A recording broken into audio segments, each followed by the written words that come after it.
I think. Are we live? Let me double check. So still setting up. Right, done. We're definitely live. Alrighty.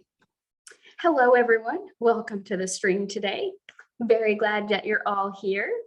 I'm very excited. I am trying to manifest spring today. I am tired of the gray Viennese weather. And yeah, so today we're going to be talking about, like, is porn ethical? Is it consensual? And as it says in the title, did Disney warp me more than porn? Spoiler alert, yes. So anyway, I'm Ariana. I'm the co-director of the Consent Academy, a Seattle-based nonprofit that aims to teach about consent and all of its wonderful complexity and potential. I am Genki Soda on Twitter. Ash, you want to introduce yourself? Hello, my name is Asha Leray. Ash is fine. I am also a co-director of the Consent Academy, and you can find me everywhere as Asha Leray. Woohoo. So let's just start with the big question. Do we think porn is ethical? I can't answer that. It's too broad. It is too broad. It is too broad. I mean, my first feeling is that porn has always existed. Like, it just has always existed. Like, you go to any archaeological dig and they're probably gonna find like a tiny little dick statue somewhere, or like a drawing of boobs or whatever. And so I think that just starting with the idea of is it ethical kind of misses the point of, like, it's very human. Mm-hmm. What do you think about that? Yes, I would agree. So my first thing is, what is porn? Does a dick statue count as porn? Does a drawing of boobs count as porn? Or what makes something porn? That's where I would start. And then there's different kinds of porn, so I might back it up and say porn is a type of sexually explicit media. And we, in like a very sex negative culture, are like, all sexually explicit media is bad. Yep. And even just nudity in real life is bad. Yeah. Yeah. So you have to start there. Like, I would disagree. I would say nudity on its own, great, fantastic. Nudity in certain situations, that's where the consent piece comes in. Yeah. I think about, with just the word nudity, in the fine art classes I took in university, we had a lot of discussion about the difference between naked and nude from an art perspective, and how in a lot of like nude paintings, there is this particular type of eroticization where the nude subject in the painting, or the focal person in the painting, is looking out at the audience, which is supposed to be this idea of like giving consent to witness. I'm inviting you to witness me through this sort of eye contact, even though usually their body is facing somebody else and they're kind of like looking back and being like, oh, hey there, you see me. And how there is this sort of like way that we make it so it doesn't feel like a violation to see this nude image, but it also is sexy and sensual and like erotic to just have this, naked person kind of looking back at you. Like the whole, I don't remember what the name of the painting is. It's completely leaving me. But there's this like French painting where it's a naked woman bathing and a naked woman lying down on a blanket. And then all the men in the painting are clothed and they're having like a picnic outdoors. And when this painting debuted, Paris had riots. Like, people lost their shit over this painting. They could not accept that it existed, and they were so upset because even though it held that convention of the main woman is looking out of the painting at the viewer, because there were clothed people there, she was no longer nude, she was naked. And I think that it's a really good example of this sort of sex negativity idea that we have in general. What do you think about that? I think that's fascinating. Like, it's very culturally specific what you would consider naked versus nude, obscene versus like profound and artistic. Um, and like, I also have the idea that people in France now would be totally undisturbed by that. So like, that's fascinating that only so long ago they were like, oh, my purse. Yeah. Yeah. I mean, I still think though, there are definitely things where there's stuff that still would provoke that reaction. And then there are also things that I think should provoke that reaction and then don't. Mhm. I see Arglos. Hello, thank you for joining. Yes, that is the exact painting. Thank you for putting in there. The Luncheon on the Grass is the English, and it's by Manet. It is one of my favorite paintings just because I love the idea of like a painting being so scandalous it caused riots and like people like freaked out. Like I don't know, it's cool. Art's cool. But going back to it, I think that there are some things that should cause more upset than they do. Like I think there's this ad. It is this actress who I think was the actress in War of the Worlds / was in some of the later Twilight movies. I don't remember her name, but it was when she was like 12 or 13. She was in this ad, and the ad said, "Oh, Lola" on the bottom. And it was her in like a really skimpy dress. She was sitting and you were viewing her from above, and her legs were sort of out, and she was holding this like bottle of alcohol or giant perfume, almost like she was holding an erect penis between her legs.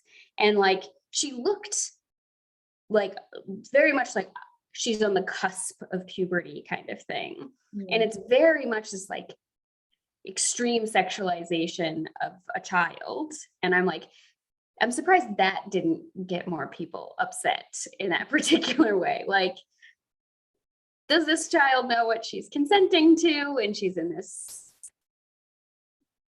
photo shoot, and like, are adults making these decisions for her? And like, is she aware of how this is gonna, the kinds of people who are gonna like this image and that kind of stuff? Like, is she having enough information to make that choice? What do you think about that? Mhm. So like, I think that at any age, you should be able to use your own body to make art that means something to you.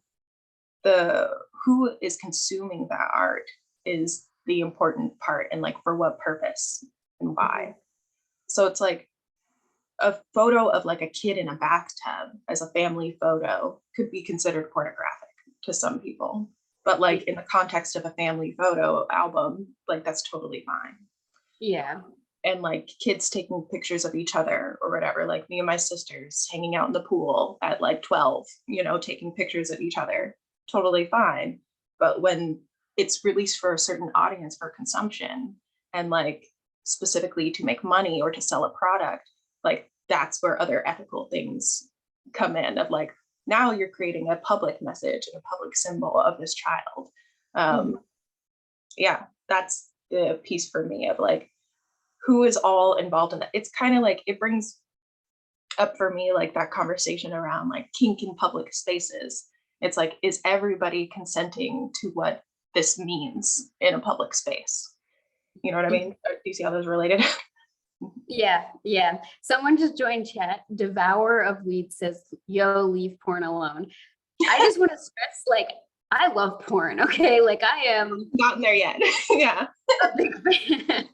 I have favorite porns. I have porns that I'll give you an example. On my 18th birthday, I went and bought some pornography and invited the entire neighborhood to come watch it with me, including like my friends and their siblings and my siblings. And we all sat around with popcorn and candy and watched it. And my dad came home and was like, "What are y'all doing?" And just noped out of there. So like, We are not being porn negative. Anyway. So yeah, I want to touch on that really quick. I am bothered that we can't even talk about porn in a complex way and like pull out the nuances around it without immediately being accused of being anti-porn.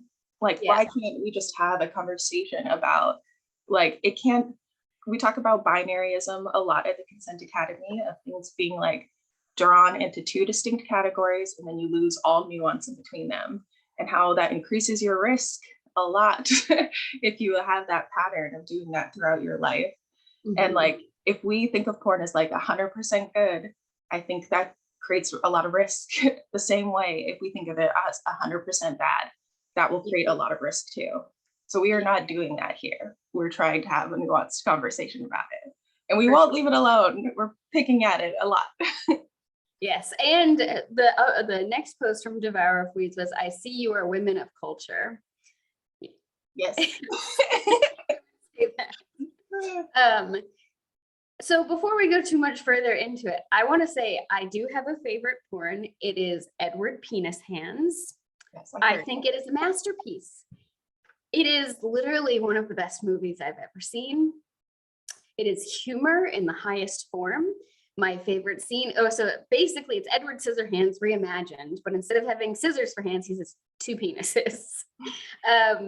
And the best scene, which you can see on YouTube, is there's a family dinner party where he's trying to eat spaghetti and meatballs, but with his penis hands. And it's just so good, so good. And I feel like that is like, I love comedy porn. I love porn that like celebrates the silliness and like eroticism and the weirdness of life and sexuality. It's one of the reasons why I also love, my favorite line from WAP was macaroni in a pot, because I'm like, yes, we got to celebrate how ridiculous it all is as well. Yes. Devourer of Weeds said porn sites blocked Russians from logging in, and Putin declared nuclear war next day. Coincidence? I think not. I didn't know porn sites blocked Russians, but that's unfortunate. It's unfortunate. Anyway, what do you think about comedy porn, Ash? I am in favor. I also agree about just showing the silliness and like real life aspects of sex. It's like mainstream porn is, there is a lot of comedy there. That's true. I won't deny that. But at the same time, like, it takes itself too seriously, I think, even in a lot of the parodies, like of what they think sex is supposed to be. It's like, this is serious business, as opposed to like, I would really like to see more like breaking character and people laughing their asses off in the middle of it, because that happens in real life. Like, you might catch yourself being like, what are we doing? Who are we pretending to be? And like laugh a lot. And I think that should be celebrated and normalized. So yes to comedy porn.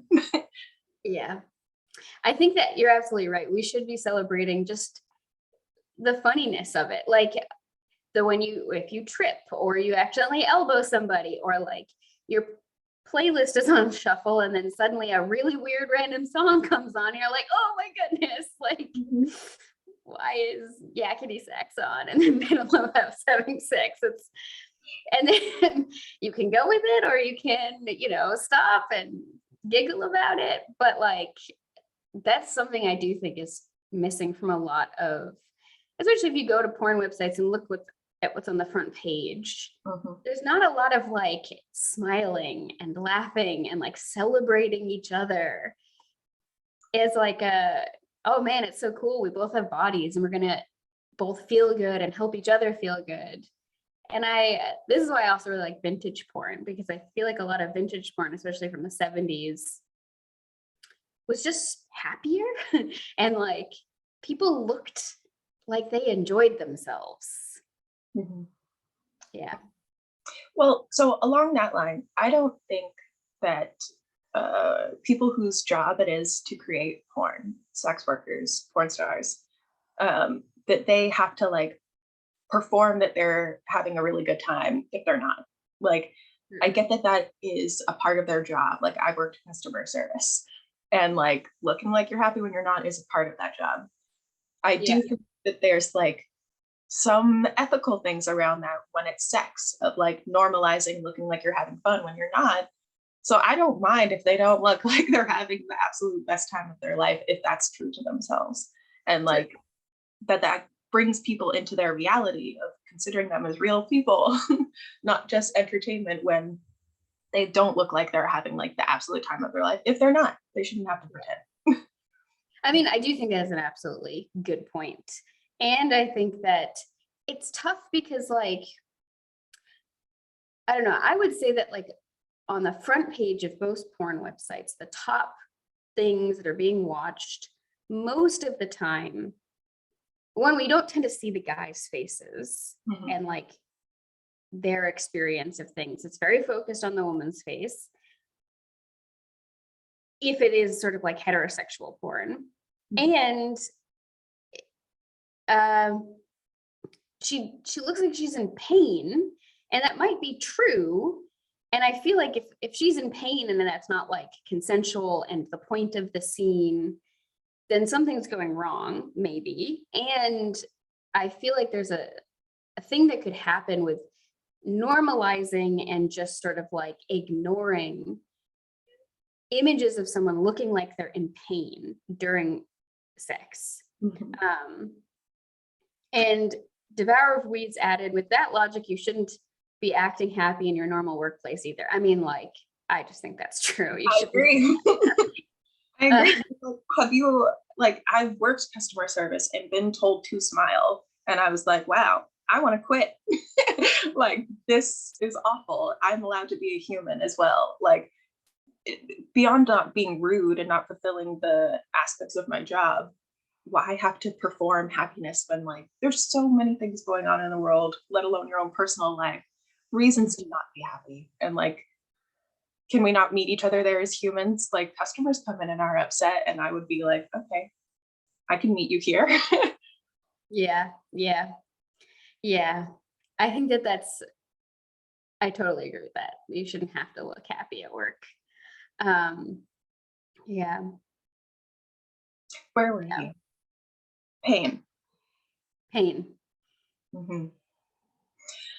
Yeah, so that I think gets to where people try to make a distinction between like mainstream porn and ethical porn. I think the general vibe around ethical porn is that it shows the negotiation process between the people involved. It like shows them as real people first.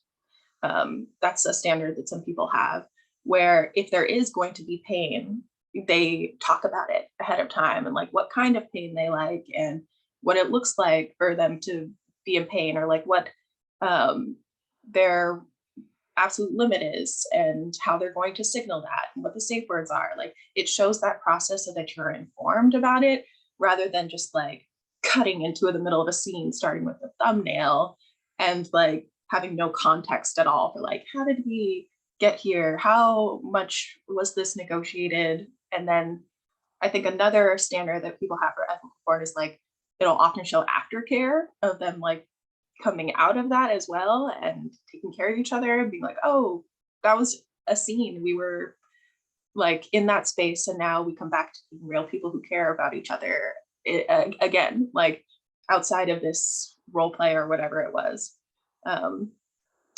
And I think that that's helpful, and I think that, I don't know that that's what makes it ethical exactly, but I know that that's like a standard that people have, of being able to see that like consent and negotiation process.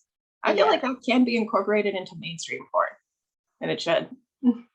I also think that, like, thinking about just sex scenes in media in general, some, film studios and TV studios will have like an intimacy coordinator. So the person there to help facilitate everybody's consent and boundaries being respected during a sex scene. Like, I think one of the last movies Marlon Brando was in, there was supposed to be like a sexual assault scene, and the director coerced him and the actress to actually do it live.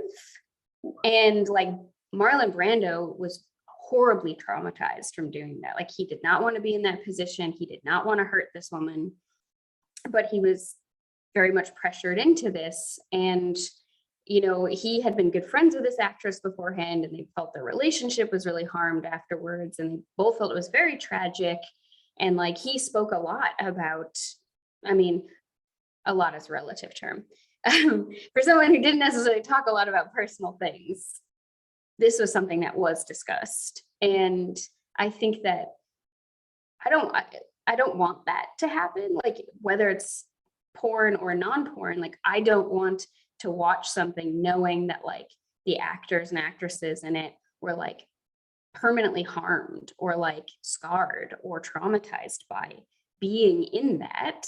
You know, that for me, like if I'm watching something that's like very much a fantasy, part of my enjoyment comes from knowing that it's not real and that it's a fantasy. And if it weren't that way, I would feel very uncomfortable with watching it. I mean, it's one of the reasons why, you know, I like a lot of things like hentai, because then I know for sure it's just a fantasy. It's not real. And like, it's very unlikely anyone's being harmed doing this. The voice actors are not usually even in the same room as each other or even see each other. And so that makes it, there's layers of protection there. And I have not heard of like the porn industry by and large having these like intimacy coordinators to make sure that everybody feels good about what happens. Oh, go ahead. No, I was going to be done. It's I'd love to hear what you have to say. Yeah, there's that autonomy piece too over the content. Like if even in so-called ethical porn, where you get to see the whole negotiation process and aftercare and feel like you've had a peek into these people's lives, if after the fact that person does not want that to be released for public consumption, or that experience wasn't what it seemed to be right then and there, that they think about it later and we're like, that was traumatizing or that was non-consensual, do they have the autonomy to make sure that that video is not released for public consumption again? And like in mainstream porn, do the performers have any autonomy over that product once it's released into the world? It doesn't seem that they do. And that's like an issue to me as well. Like that's my issue with amateur porn. I have no idea of like whether it was released consensually or not, or if like this is revenge porn or not. And just that nagging thought in the back of my head is enough to like ruin it for me. Yeah, I mean, I don't even think that it should be called revenge porn, because it's like it carries with it this idea that there was some wrong that is being rectified by this act, where like most of the time the situation is just one person didn't want to be in a relationship anymore and ended it. Like you're allowed to do that. Related, there are a couple of things in chat I want to read out. Fourth Wave Babe wrote, what about the argument of that too much realism destroys the appeal or fantasy? Not my argument, just wondering what you would say. I would definitely say like that can be true, but it's just like if I'm watching, say, like a scene and it's like the pizza delivery guy and the person doesn't have any money and they're like, I might skip ahead. And sometimes I'm like, okay, wait a second. They were just talking and now like they're having anal sex. I missed something. I need to back up and see how they got there. And like you can skip ahead of things. And I think that there can be some of that. It can be like behind the scenes kind of stuff. It can be extras. And I think that it would still be good to normalize that kind of thing. But yeah, I think that there is some of like too much realism can destroy the appeal or the fantasy. What do you think, Ash? Yeah, I feel like at this point with technology, they have the ability to like put markers on a video that tell you like a little label of what's going to happen at that time point. And so if you want to skip the beginning part that's like, establishing the scene, consent to negotiation, like go on ahead if that ruins it for you. But I think including it for some people who need that in order to feel safe enough to immerse themselves in the fantasy, why not include that? Yeah, absolutely. I think I definitely agree with that. And I think that having the chapter title so people can skip ahead if they don't care about that is really good as well. But knowing it's there could reinforce it. Also in chat, Argulas said smiling is not something we get paid for or is often not in the job description. There's a German, okay, different thing. There's a German porn movie that mixes the realism and porn fantasy to show both while not breaking the story world. I mean, like, I think not breaking the story world is also, like I mentioned earlier, I like a lot of comedy porns. There's a special kind of art to them. And one that I really enjoyed was like, I think it was like a retelling of Beauty and the Beast, but like all the furniture comes alive and like fucks this woman and she like Belle and stuff. So like my favorite scene is like the wardrobe comes alive and like if they put more realism in that, it would break the whole story, right? But like if they had a beginning part like where it showed the actors negotiating with each other and saying, okay, this is the way I do and don't want to be touched, or like it's, how do I want to say this? I really liked the movie Boogie Nights because it was about the porn industry and it showed a lot of that. And it showed people even negotiating during the filming of a porn. And because they were negotiating and like getting into it, it made those scenes hotter and more erotic. At least for me, I was just like, oh man, that's like, obviously like this is very meta because it's actors acting that they are porn actors and everything, but it's still like, yeah, very good movie. Yeah,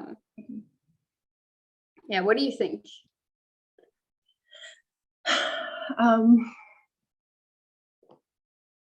Yeah, I feel like my biggest issue with porn, well, I have two big issues with porn. Well, I have more than that. I have three. And maybe we can get into each of them. The representation factor and like fetishization and just like the language that is used around that in particular is bothersome to me as somebody who is a Black person, particularly. And then the fact that it's become de facto sex education for a lot of people because they haven't been able to get that anywhere else. And then the like, it could be hotter. Like that's my other big issue is like, it could be hotter and there's very simple ways to do that. Like if you want it to be a performance, a fantasy, like ground it in that. Like the lack of context for me is what makes it not as hot. So I like the like layers of context around it. And I know that a lot of people don't. And I would agree that like things like hentai or animated porn or like fan fiction are great for that in that regard then, because then you don't need to worry about those layers of context. But when real bodies, real people are involved, I think giving them just like the most barest minimum of foregrounding them as real people is necessary to like actually have it be erotic for me personally. Yeah, I mean, definitely I like there being grounding in context. I mean, I also will say like, I used to be a big Tumblr user, definitely stopped using it when they banned pornography. And most of what was there was like GIFs that were just like short little snippets of like really beautifully shot, nicely, you know, the sort of cinematography and the balance of everything was really nice. And I would be like, yeah, this is great. Like, this is enough for me sometimes. And I also like a lot of, like, there are hentai series that have like plots like a normal anime that have like arcs and interesting characters and like reasons why they're having sex. Like, you know, it's like, oh, there was one I really enjoyed when I was a teenager, and it was like this woman was like a witch and she was having this battle and she needed more protein in order to like cast this one spell. So she like gives this guy a blowjob in the middle of the battle. And I was just like, this is sophisticated. I mean, like 16-year-old me was like, yes. And relating to this, the point of it being like de facto sex education, it really makes me sad. It's like the only media that exists where there's not a YA option. Like we have that for video games, we have that for movies and TV shows and books. Like there is a YA option for everything except pornography. And I think the first time I ever saw any pornography, I was probably in first or second grade. I was like at my friend's house and they were like, oh yeah, let me show you my dad's secret magazines that he keeps under his mattress. And then like, you know, it was not anything extreme, but it was definitely like immediately diving into the deep end kind of thing. And I just think it's kind of sad that there's not sort of YA option that's healthier and gentler for teenagers as they're exploring their sexuality. Someone asked what option? It's a young adults, like YA literature is literature aimed at tweens and teens. So yeah, the average age of first porn exposure is between like 8 and 11 for people nowadays. That is concerning to me as well, because it often is like non-consensual, kind of like that. Like you were there was no way you could be informed enough to make an informed yes to that question of like, do you want to see my dad's secret magazines? Like, I mean, you could have asked more and more questions like what's in them, but like ultimately you were going to be shocked by what you saw and like have feelings and have to process that. And that's how it is for a lot of people. Like something just pops up when they're Googling, or a kid shows them something on the bus and like you're never ready for it. And it being in like a kind of public space or with a friend is like just adds layers to it. I think in terms of like a young adult option and like combined with a lack of sex ed, I would really like to see more things that are like skills based around sex as like a type of sexually explicit media aimed at young adults. So like there's something called OMG Yes that is, you have to pay and they have different seasons, but it's about people that have vulvas and vaginas and how they like to touch them. And like, it's just very conversational. And they're like, yeah, this is how I do it. Here's the skill. And like showing people that.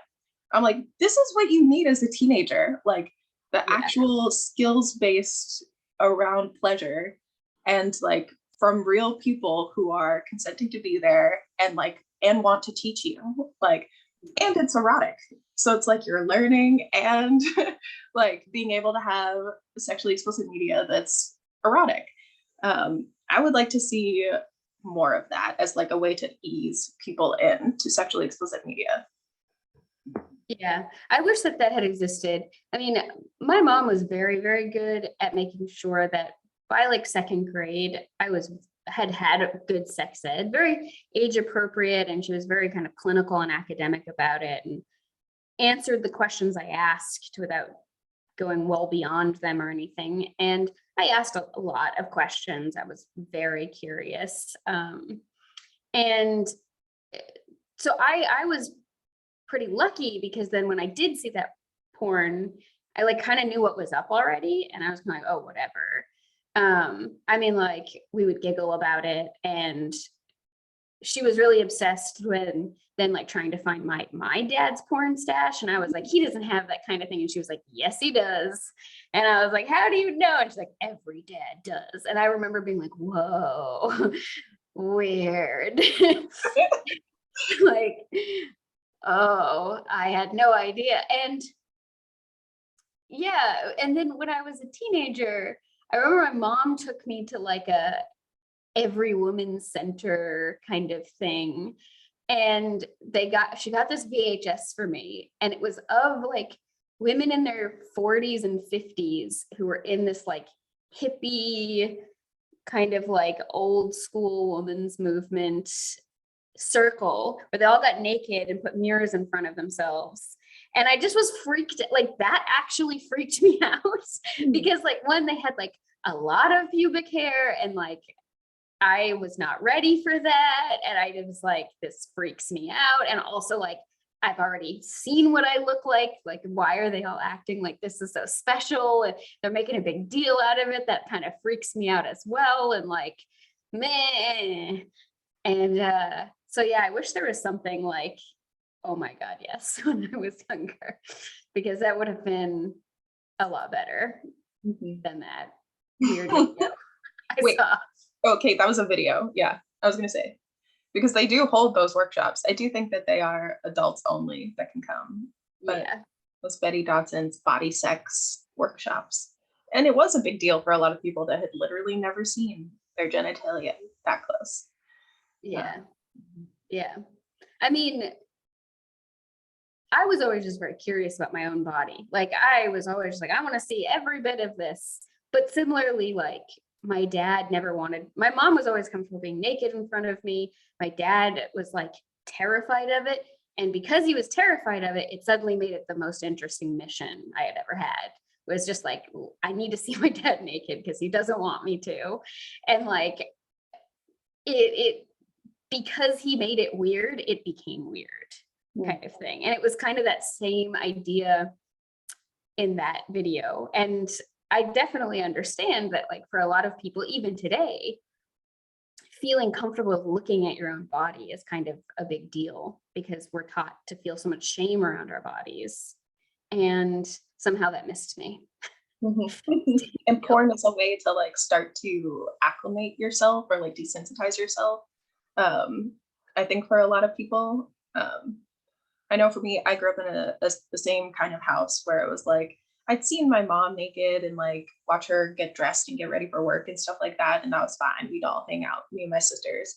But like my dad or my brother, it was like absolutely not. And like the weird tension around that is just like, it creates fear, I think. Yeah. And so, and I think when I started watching, so now I feel like people don't even know the difference between this, but like there used to be softcore porn and hardcore porn, that distinction, that binary, I don't know if that exists anymore. But like softcore porn you could find on TV and they would blur things out. It would come on late at night or something like that. I'd seen that, but I didn't see hardcore porn on the internet until I was in college. And I was like super traumatized immediately. I'm like, why is it so close? The extreme close-ups, like, oh my God. And like just the details of people's bodies were like, holy crap, very overwhelming for me. Yeah. And I did feel like I needed to desensitize myself. And that just brings up something else. It seems like you can show women's breasts, for example, in like an HBO show. Well, HBO is now, I feel like, addressing these things, but like you would never see a penis in any kind of movie ever. Like you might see a vulva here and there, but penises were like hardcore no's. You could not find them like an R-rated movie. Up until like fairly recently, it seems. And so, yeah, I created this like, there's something extra scary about men's bodies, male bodies, or penises in particular that I don't think is cool. That was not cool. And that was like a weird thing that I had to get over of like, oh my God, so many of them and just zoomed in really tight. Yeah. I mean, I think that's also because we just have so much body shame in general. And there's this idea around like nudity is inherently sexual. And if you're nude in front of your family, that's weird and bad and wrong. And so a lot of people get to a place where they've never seen someone else's body, basically, other than their own, until they see porn or they start having sex. And I think that also causes a lot of other problems. Like I remember, so in case you don't know this, I was one of those nerds who was just like, your joke is factually incorrect. And I'm going to explain to you why. I try not to be that way still. Anyway, and I remember in high school, people trying to say like they were bragging about sex, and one guy was trying to say that like he put his ex-girlfriend in the hospital because he accidentally went into her urethra. Oh no. And I was like, that is just physiologically not possible. Yep.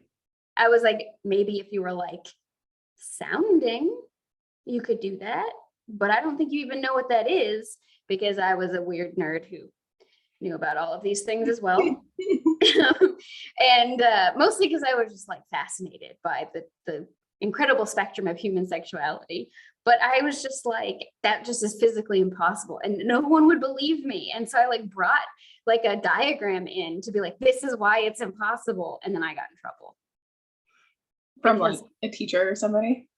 Yeah, because it was the gym teacher, because this conversation was during gym class, and they were just like, you're showing porn. I'm like, it's literally in a medical textbook. I don't know what you're talking about. But we also have this idea that any representations of the body are inherently sexual, and that's inherently negative.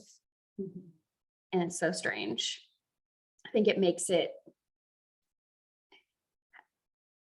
I feel like because we create so much shame around this kind of stuff, it creates a drive to just sort of like push ourselves into something that confirms the shame we already feel about watching pornography or having a body or having a sexuality or enjoying physical pleasure.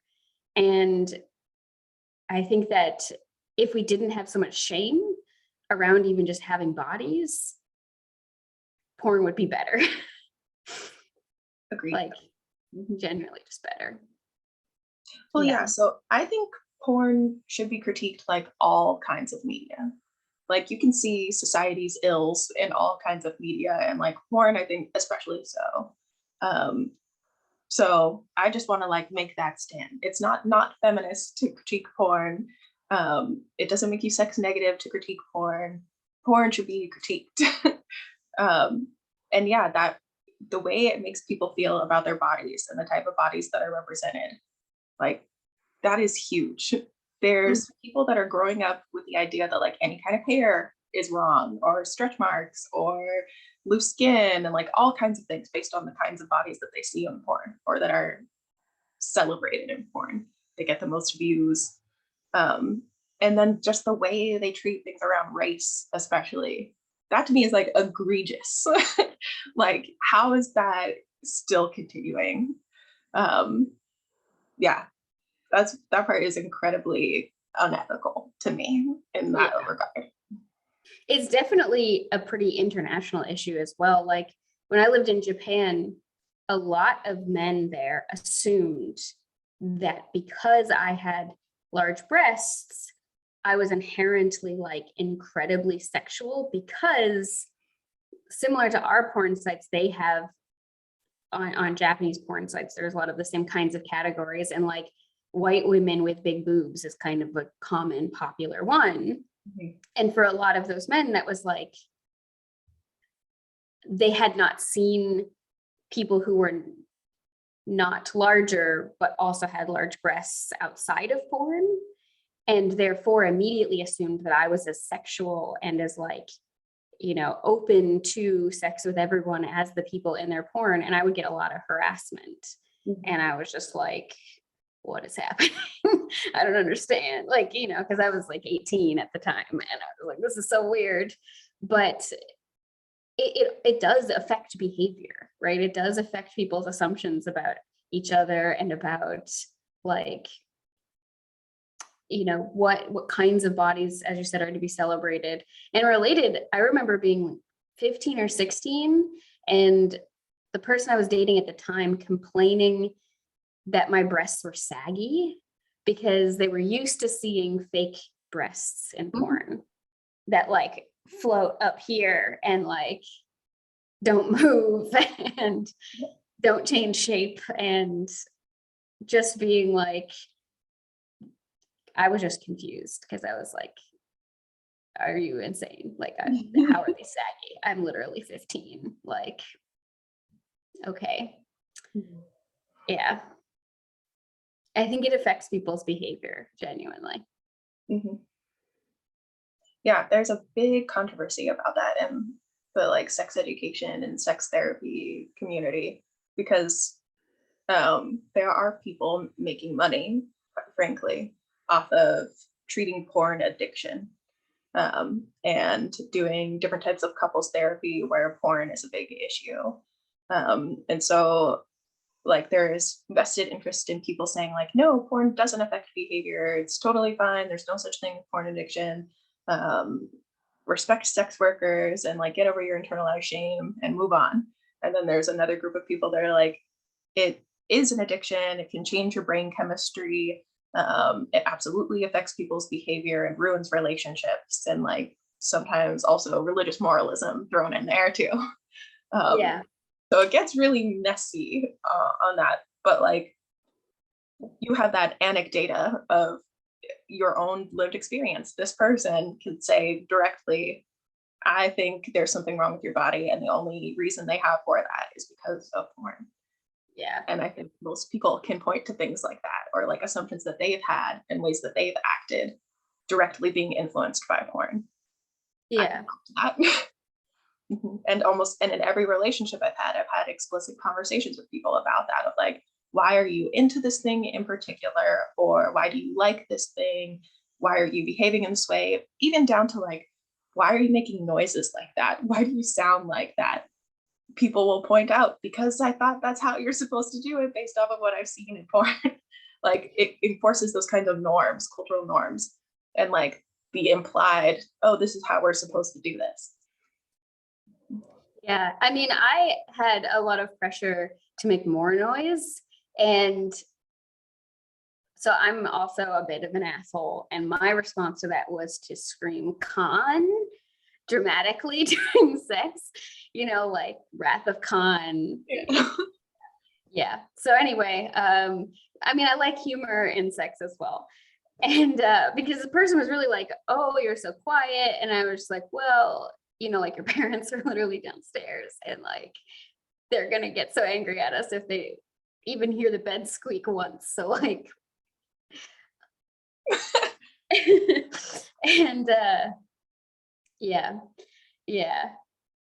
I mean, I also think so I have so many feelings about pornography, because I do think it's also a place where people can have a really good opportunity to explore their sexuality through exploring different kinks and fetishes and just scenarios and ideas, and like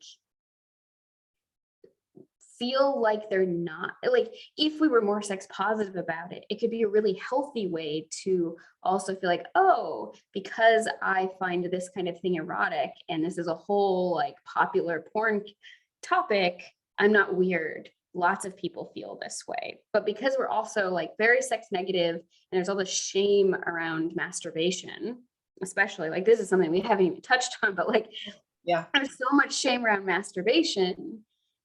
People don't get to watch porn as often as I would like, and just feel like, oh, okay, so I'm like not weird because I think my teacher is hot and I want to have sex with them. That's a popular porn category, like teacher student is like very common. And related to this, in undergrad in my psych classes, when we had human sexuality, everyone was so down to talk about every like rare one person practices it fetish. It's great. Like everybody was like willing to talk about those things. When we got to the topic of masturbation, I was like the only person in class who was down to be like, yeah, masturbation's great. I've been doing it forever. And like, I love it. And and it's like 98% of people do it when we survey, and people feel comfortable to answer honestly, and people want to pretend like they don't. Yep. And everyone thought I was weird in class because I was willing to be like, yeah, masturbation's amazing. And I was like, what, are y'all not gonna agree with me? Are you serious? Mm-hmm. Yeah. We need to celebrate masturbation more, and I don't know that porn does. Even while people use it a lot as a masturbation aid, I think like the general ethos in porn is like, don't be a loser, have sex. Like, don't masturbate all alone on your own. Like, that's even how like the ads around it are definitely pointing towards that image. And yeah, they're related. But yeah, I think masturbation is like that. It's one of the most autonomous spaces you have to like freely fantasize about things that were probably non-consensual in real life, like teacher-student fantasies. But Absolutely. the fantasy is okay. Like the pleasure that you get from that is okay. And you can like enjoy that all on your own without hurting anybody. It's like absolutely magical. Yeah. And that, yeah, that needs to be celebrated, I think.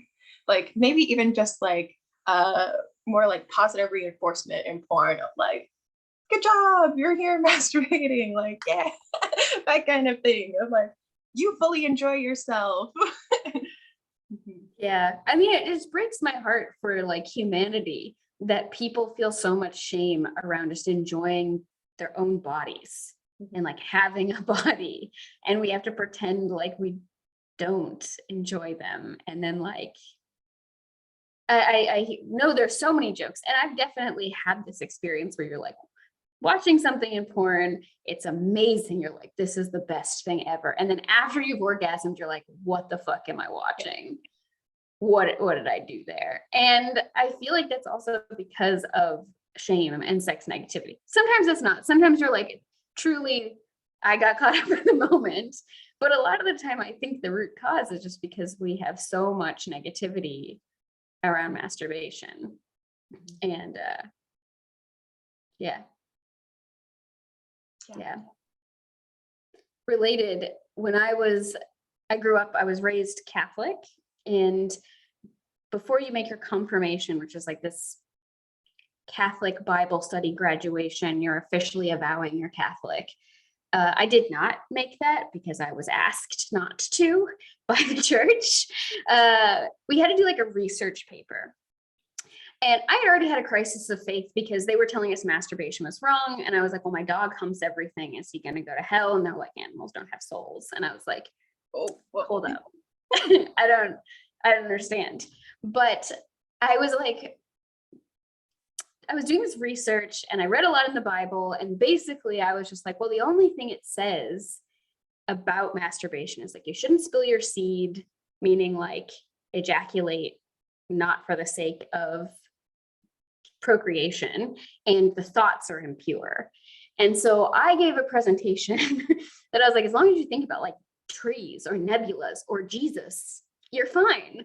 And I was actually being like earnest. I wasn't entirely trying to troll, maybe like 10% trying to troll, but like I was actually like, no, but like as long as you're having like pure thoughts about Christ, you should be good. And this was part of why they asked me not to make my confirmation, because I was trying to be like, actually. And then I was also like, edging should be okay. And I tried to give a presentation in class on how like, because I found this book as a teenager called The Multi-Orgasmic Couple. It's actually a very good book, and it teaches people who have penises a trick where you can flex a certain set of muscles so you can orgasm without ejaculation so that you can go again and again and again. And I tried to say, like, if everyone just learned this, you would be able to masturbate in line with what Jesus wants you to do.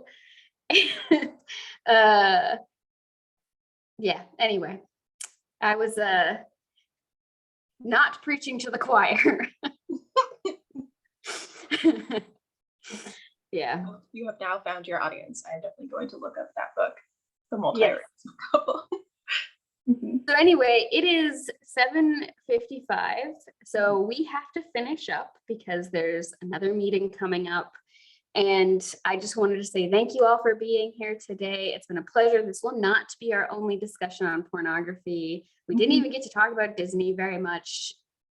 It's sexual and there's so much weird kinky stuff in it, and kids definitely pick up on it.